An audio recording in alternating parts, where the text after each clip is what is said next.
Во тема на денот, како што најавив, разговарам со Сотир Лукровски, кандидат на ВМРО ДПМН за градоначалник на општина Карпош. Добро вечер и добре дојдовте.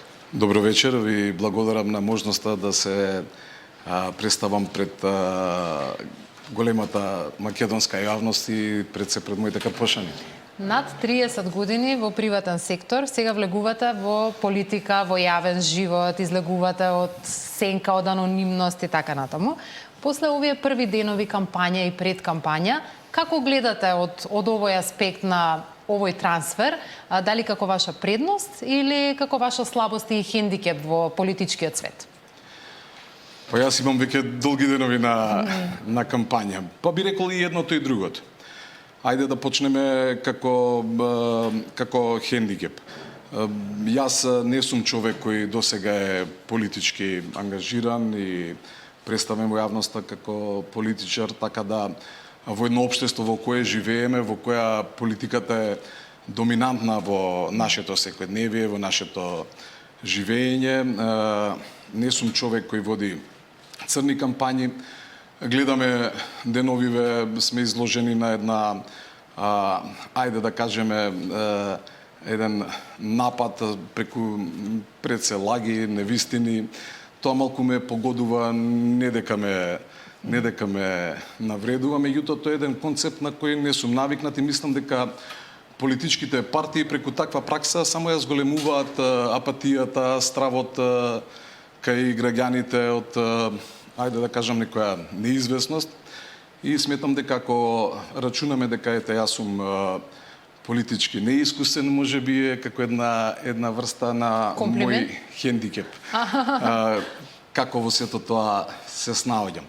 Меѓутоа, ако одиме од аспект на тоа дека граѓаните бараат некоја нова енергија, бараат конкретни предлози, бараат луѓе кои ќе се судрат со нивните проблеми, сметам дека препознаваат во мене концепт кој нуди решенија, кој нуди еден инклузивен настап пред се. Така да сметам дека од тој аспект може би ми е и некоја предност. Мислам дека карпошани се специфични граѓани и мислам дека ќе препознаат мојата добра енергија, мојата, јас знам деневи да кажам, јас сум човек бел потен, бел на образ и бел во душа и таков и ќе останам и сметам дека во тој случај ми е можеби и предност, затоа што не навлегувам во сите оние, како да кажам, негативни, црни сценарија и сметам дека од тој аспект можеби ми е и предност се тоа. Добро, да издржите и до денот на изборите со позитивна кампања и презентација на проекти, а не со онаа реторика за која што зборувавте на оцрнување, на немање образ во политиката. Ќе ве следиме до денот на изборите. Рековте, се надевате дека карпушани ќе ги препознаат проектите и визијата наспроти се она што е само дел од политичкиот фолклор, за жал најчесто негативен. Еден од клучните предизвици за Карпош и еден од главните проблеми за кои карпошани во минатото и се уште се загрижени, тоа е бетонизацијата која буквално го зема секое парче зеленило во оваа општина. Ако сакате да бидете градоначалник, каков што велите дека ќе бидете, мора да имате најпрво решение за ова. Имате ли? Имам, секако дека имам. Согласен сум со она што констатиравте вие, го видовме и ние низ анкетите. Пред се направивме анкета пред повеќе од 2 месеци. Ги терминиравме главните носечките проблеми на карпошани. На прво место е популарно, како што и самата ја нарековте, бетонизацијата. Им пречи на луѓето она што досега било пракса. Да никнуваат градежни објекти, висококатници во старите мала, во јадрата, во срцето на Карпош и тоа на еден неинклузивен начин, носење на популарните дупови во утринските часови, во празнични денови и така натаму. Така да сметам дека она што ќе биде основна моја задача е сето тоа да прекине. Јас ветувам дека ќе направиме ревизија, едно преиспитување на сите постоечки дупови. Планираме да создадеме, да формираме јавно предпријатие Карпош план, со кое ќе допринесеме да се она што следно ќе се гради во нашата општина треба да се гради, ние сме свесни, и јас како иден градоначалник и нашите граѓани, Меѓутоа имаме простор каде што имаме можност да речеме делот на Злокуќани, во делот на Бардовци, имаме добар дел од касарната Илинден, каде што имаме можност да градиме стамбени објекти и тоа така ќе биде. Преку ова предпријатие кое го споменав, ќе отвориме диалог со граѓаните. Јас овие денови сум постојано на терен, знам веќе што им пречи, ги терминирам оние сите постоечки негодувања, барања, така да ќе гледаме да направиме градба која во иднина ќе допринесе да поред градбата да имаме и скверови, да имаме зеленило, да имаме решение за паркинг просторот. Пред се паркингот е огромен проблем во Карпош. Вие ветувате 600 нови паркинг места, колку што можев да забележам во вашата програма. Каде и како ќе го решите овој проблем, затоа што е навистина сериозен проблем за Карпош? Така. Само ќе ми дадете уште еден момент дека во функција на и задача на она предпријатие кое го спомнав, Карпош план, ќе бидат и легализациите. Една доста интересна тема, која исто е проблем на моите карпошани. Имаме граѓани кои најуредно од 2010, 2012, 2012 година поднеле документи за легализација, без разлика дали се работи за стамбени објекти, за земјиште, за додградби, за настрешници, меѓутоа се уште немаат никаков одговор. Преку овое предпријатие ветувам дека во првите 2 години ние ќе дадеме одговор на сите тие барања. Инаку во делот на паркингот, како што споменавте, во мојата програма се некаде предвидени околу 600 нови паркинг места, во главном со монтажни катни гаражи, значи на постоечките паркинзи кои се во Карпош 2, Карпош 3, Карпош 4, на Млечен и во Влае, значи 80 на Млечен, 70 во Влае, 130 во Карпош 4, од 120 до 150 во Карпош 3, 110 чинам беа во Карпош 2, ќе дојдеме до нови 600 паркинг места, што ќе го растеретат паркирањето. Се надевам да ги тргнеме возилата од пешачките патеки. Ние не можеме да им замеруваме и да ги прекоруваме и да ги казнуваме граѓаните кои ги користат тротоарите, ако не им обезбедиме. Да. Јас сум еден од тие кои после неколку круга мораш да најдеш место каде што ќе паркираш. Така да преку овие паркинг места, како што реков монтажни, на кои планираме да завршуваат со фотоволтаици, кои воедно ќе ги заштитуваат од влијанијата како дожд, сонце, возилата, воедно и ќе бидат зелено користни. Не знам што покажуваат истражувањата, рековте дека ги базирате вашите планови програми на она што навистина ги загрижува карпошани, но еден проблем кој го има целиот град, и од лично искуство тврдам дека и Карпош го има, тоа е проблемот со кучињата скитници. До сега имаше одредени парцијални решенија кои не се трајни и кои не се сеопфатни. Има ли Сотир Лукровски некаков концепт како да го направи похумано живењето на граѓаните на Карпош и кохабитацијата со животните, односно справување со проблемот со уличните кучиња? Сотир Лукровски не е човек кој ги носи решенијата од дома. Инаку љубител на животинките, меѓутоа се голем проблем. Пред се кучињата скитници се оние кои сметаат, оние кои носат несигурност кај граѓаните. Во нашто ви спомена, во нашата анкета, меѓу првите топ 6 проблеми во општината, без разлика од која урбана заедница, Карпош има 14 урбани заедници, секаде се терминира проблемот со кучињата скитници. Одржав неколку средби со представниците на Сдруженијата на заштита на животните, дали е тоа предпријатието Лајка, со Анима Мунди, останатите, па дури и Сдружение на ветеринари. Имавме една убава дебата, која многу интересно се разви, слушнав многу предлози. Мислам дека луѓето со оглед на телефонските јавувања после средбата, мислам дека препозна во мене човек кој не е ловец на гласови, него сака суштински да им помогне на луѓето. Планираме стационар кој ќе биде по европски стандарди и уште нешто што е интересно, што го исцрпевме како предлог и потреба на граѓаните. Тоа е нешто ново за нашиот град, нешто што е пракса во, хајде да не речам европски, секако во европските, меѓутоа не така далеко, го имаме во Белград, го имаме во Загреб. Тоа е крематориум за домашни миленичиња, каде што ќе можат, нели, да размислуваме после и смртта да можат да граѓаните на некој начин да не доаѓаме во ситуација добивам дојави дека се копаат на водно, во парковите и така натаму, значи да направиме едно. И тоа е проблем што никој до сега го нема отворено, Па јас тоа го споменав неколку пати и предизвика лавина од реакции. Меѓутоа ќе кажам дека повеќето позитивни. Актуелно е и еве и вечерва има протести за Вардаришта. Тоа е проблем на Газибаба и аеродром, најмногу жителите таму го чувствуваат проблемот од оваа депонија, но и Карпош си има свое Вардариште, вака народски ќе кажам, и тоа се наоѓа во Злокуќани. Има ли решение, има ли формула како Карпошовото Вардариште да се реши и да се заштити животната средина и да се заштитат граѓаните од отровите кои што ги дишат многу често? Има решение, тоа е работа и присуство на терен. Значи, Злокуќани, како што споменавте, е нашата горлива точка во тој дел. Јас веќе направив неколку средби со тамошните граѓани. Злокуќани е на само 5 километри чинам од центарот на Скопје.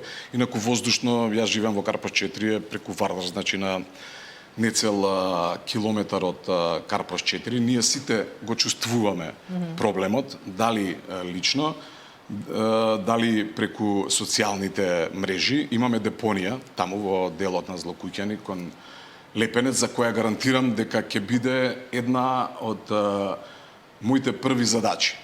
Да кажам дека во првите неколку месеци ќе се зафатиме да ја исчистиме депонијата, да не дојдеме во ситуација како ова што се случи во Вардариште и како што споменавте на уште пар места, да биде запалено па да предизвика уште поголем проблем. Значи ќе бидам на терен, ќе бидам со луѓето тоа го очекуваат. Јас имав средби со граѓани во Злокуќани кои дојдоа на состанокот со фацикла од поднесоци до општината, меѓутоа до сега никој не реагира. Дали е од можеби некаков страм, јас сум човек кај кој страв дали е причината, јас сум човек кај кој срамот е поголем од стравот, така да ќе бидам таму со тие луѓе, тоа можам да го гарантирам и заеднички да најдеме решение. Треба и само ова, доколку ми дозволите една минута, да видиме првин што тие луѓе ги тера кон такви дејанија. Значи сето напалење на гуми, ослободување на, не знам, од жиците, бакар, продажба на истиот. Да видиме преку социјалниот момент, на тие луѓе да им помогнеме. Ние во нашата програма имаме и филтри за оджаците. Се надевам дека и со тоа ќе допринесе, меѓутоа да видиме на тие луѓе некако да им помогнеме преку огревно дрво или како и да се греа, да пробаме први да им помогнеме, меѓутоа веднаш потоа и со нашите инспекцијски можности, служби и во соработка со мене ми беше гостин мојот пријател пред некој ден во Карпош, министерот за внатрешни работи, во соработка со нашата станица полициска во Карпош и со Министерството за внатрешни работи да ги преземеме сите мерки да ја запреме таквата појава на закадување од Злокуќани. Добро. Карпош е една општина во која има и доста стари објекти, дотраени фасади, кровови кои протекуваат, има многу згради во кои воопшто нема лифтови или тие лифтови не се во функција поради годината на производство, наедноставно кажано. Во минатото имаше некои обиди за санирање на овие предизвици на стамбените објекти, но тие беа половични.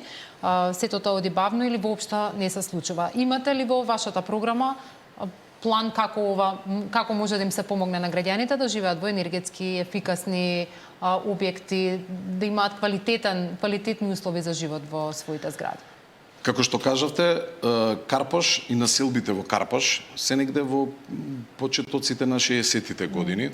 Јас живеам во кула од 73-та година. Во последниве неколку години паѓаат парчиња од фасадата и на мојата кула.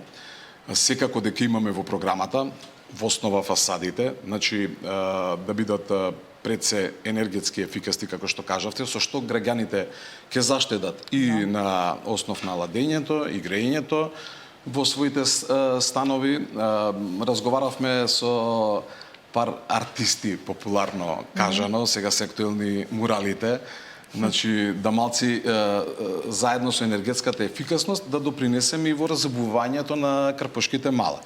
Така да ќе субвенционираме секако обновување на фасадите, лифтовите, пред се од сигурносен аспект, од безбедносен аспект. Знаеме дека имаме ранливи категории на луѓе, дали се тоа луѓе со попреченост во движењето, дали се тоа млади мајки со дечиња, стари изнемоштени лица, и лифтовите мораат да ни бидат во најдобра функција.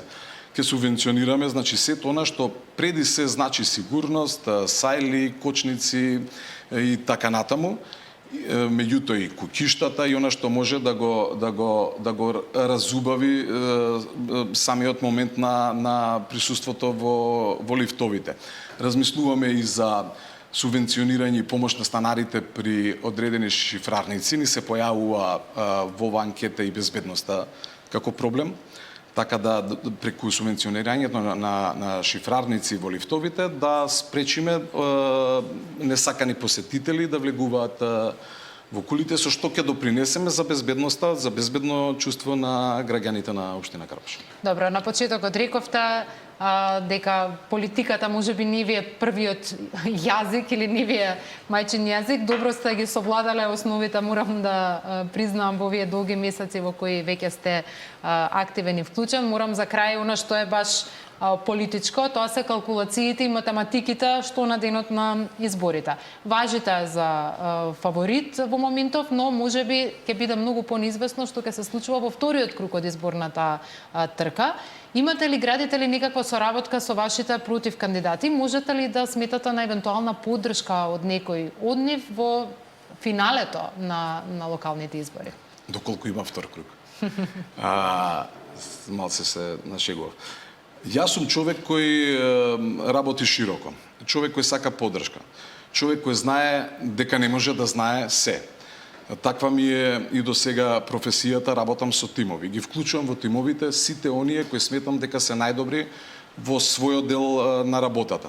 Без разлика што ќе се случува во првиот круг, се чувствувам како сигурен патник во вториот круг. Од тој аспект, во вториот круг, ќе ги вклучам сите оние кои се спремни да допринесат за што подобар Карпош. Доста е од старите ликови и старите трикови. Значи, сите оние непринципиелни коалиции, помагања едни за други, да ги трнеме на страна. Сите политички кандидати кои доаѓаат од политички партии, морам да кажам дека го обременивме народов со политичките препукувања секојдневни. Јас ќе бидам широк во тој поглед. Ќе ги обединам сите оние кои доаѓаат од политички партии, кои доаѓаат од листи на независни кандидати. Имаме квалитетни луѓе кои не се политички обоени или кои не биле активни. Сакам да допрам до нив, сакам да апелирам до нив да се вклучат во оваа борба. Значи, ова е една последна борба чинам на мојата генерација. Да пробаме нешто да направиме за еден Карпош. Ние често карпошани сакаме да си кажеме дека Карпош е најурбана населба во републиката, дека е со висок степен на образование, дека тука живеат урбани луѓе. Меѓутоа, сметам дека во последните години Карпош ја губи кондицијата. Сега сретнуваме слогани деновиве од луѓе кои години допринесуваат во оваа лоша кондиција, слогани да го спасиме Карпош. Од кого да го спасиме Карпош? Да го спасиме Карпош од истите, би рекол јас, кои изминативе години ни го распродадоа Карпош. Сотир е оној кој нема да прави непринципиелни коалиции, кој ќе биде само во коалиција со граѓаните, кој ќе го слуша мислењето на граѓаните, а сите оние кои ќе сакаат да помогнат се добре дојдени во борбата. Сотир Лукровски, во тема на денот ви благодарам многу за вечерашното представување.